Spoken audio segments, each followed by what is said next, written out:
ये ले भिखारी। शुक्रिया मेरे साहब। भैया, ये तो मेरे भैया की आवाज थी। पर तुम्हारे भैया यहाँ कैसे हो सकते हैं? पता नहीं।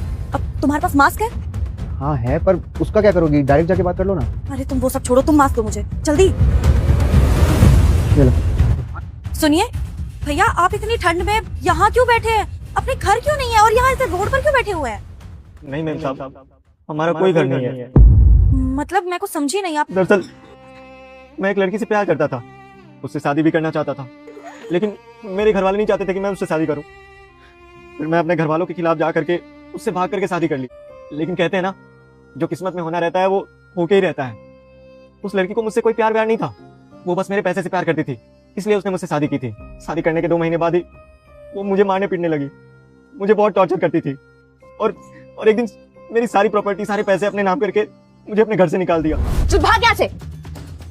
आज के बाद मेरे घर के आसपास दिख मत जाइए। मेरी बात तो सुनो हर्षिता, हर्षिता।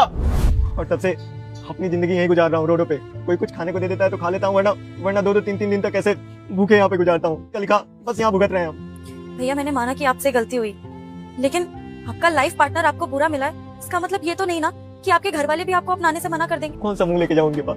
क्या कहूंगा उनसे?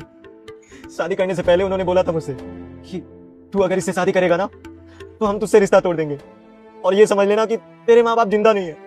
अब आप बताइए मेम साहब, कौन सा मुंह लेके जाऊं उनके पास? क्या कहूंगा उनसे कि मेरी बीवी ने मुझे घर से भगा दिया है?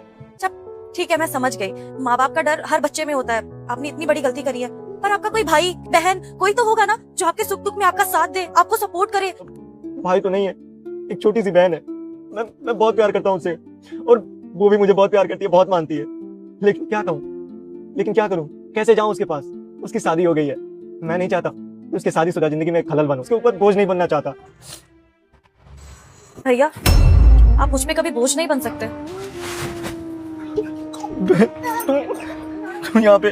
भैया, ये सब क्या है? आपने एक बार भी मुझे बताने की जरूरत नहीं समझी। आपने जो चाहा आपने वो किया।